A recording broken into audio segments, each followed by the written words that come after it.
Yeah, hi everyone. Very good morning. This is Abhishek from Global Visa Hub. Again, I'm here with my new video and today we will discuss about Singapore rejection cases.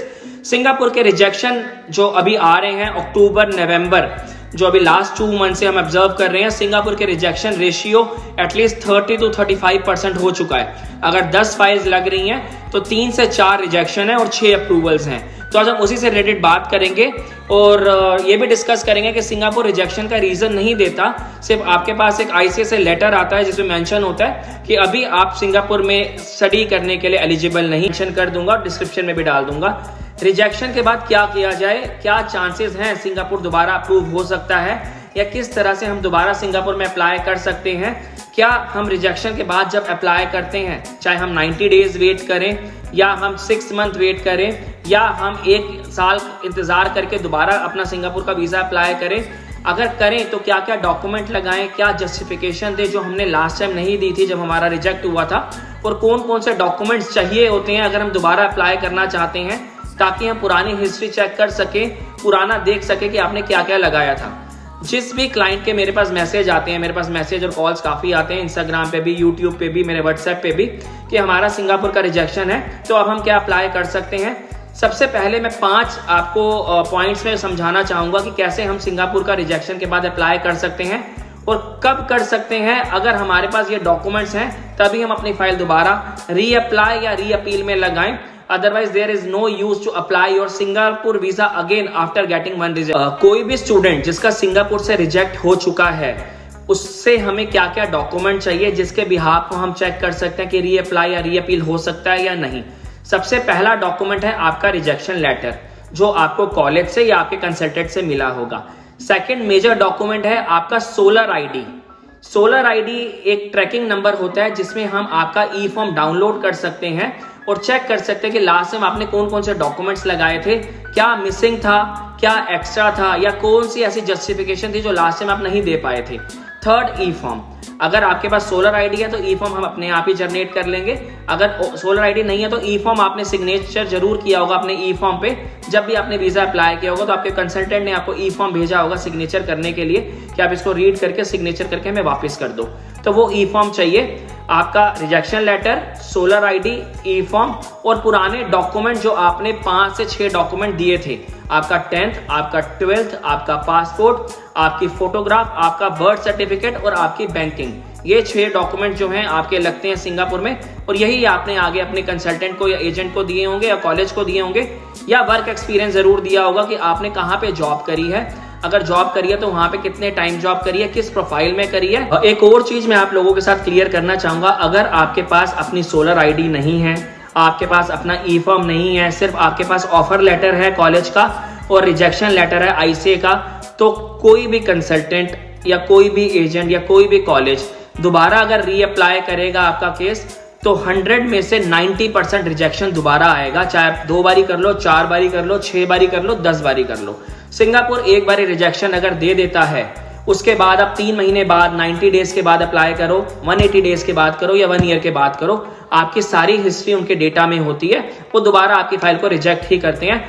जो मैं अपने experience से कह रहा हूँ, 2015 से लेकर 2022 तक कई बच्चे हमने सिंगापुर में स्टडी वीजा पे भेजे हैं, कई बच्चों के रिजेक्शन भी आए हैं, हमने री अप्लाई भी करे हैं, लेकिन री अप्लाई करने के बाद सक्सेस रेशियो अच्छा नहीं होता, वो 90% रिजेक्ट ही होते हैं। हाँ जी, अगर आपके पास सोलर आईडी आपका है, आपके पास ई फॉर्म है, तब हम चांस ले सकते हैं, पुरानी सारी हिस्ट्री देख के दोबारा रिक्वेस्ट कर सकते हैं और री अप्लाई न्यू कॉलेज में कर सकते हैं और फाइल को एक न्यू प्रोसेस के थ्रू अप्लाई कर सकते हैं। तब भी चांसेस 50% यस है, 50% नो है।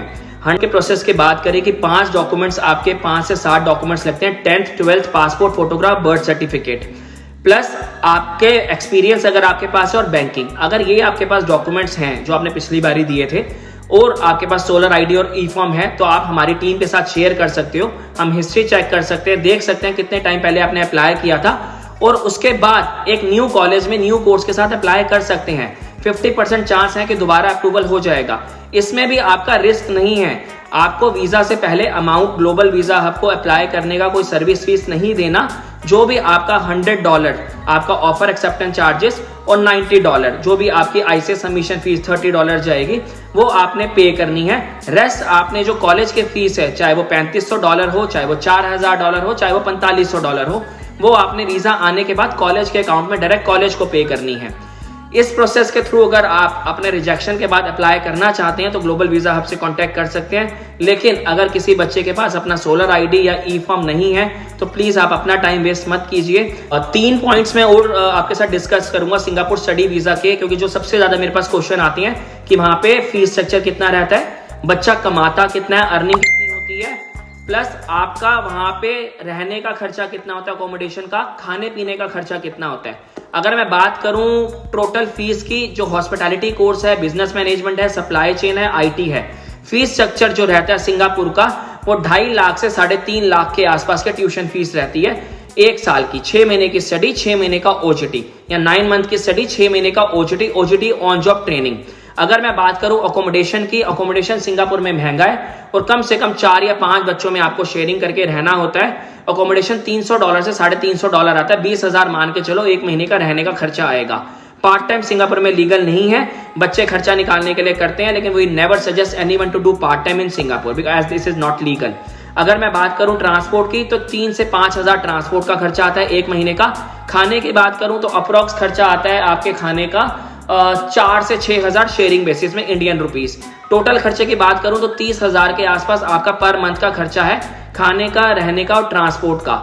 अर्निंग जो बच्चे करते हैं वो अप्रोक्स करते हैं $1,000 से $1,200। That totally depends on job कि बच्चा कहाँ जॉब कर रहा है। ये सारे क्वेश्चंस थे मेरे सिंगापुर से रिलेटेड बच्चों के, और कोर्सेज मैंने आपको बता दिए, hospitality, tourism, supply chain management, ये सारे कोर्सेज सिंगापुर में रन होता है। अगर किसी भी स्टूडेंट को सिंगापुर स्टडी वीजा अप्लाई करना है, so we have a tie up with 18 direct universities and colleges and institutes in Singapore. आप हमारी दिल्ली टीम में बात कर सकते हैं, हमारी गुजरात टीम में बात कर सकते हैं, या हमारी यूरोप टीम में बात कर सकते हैं और अपनी सारी फाइल डिस्कस कर सकते हैं। अगर आपकी file as per the condition, as per the rules, as per the documents okay होगी, then we will say you yes and we can take your file।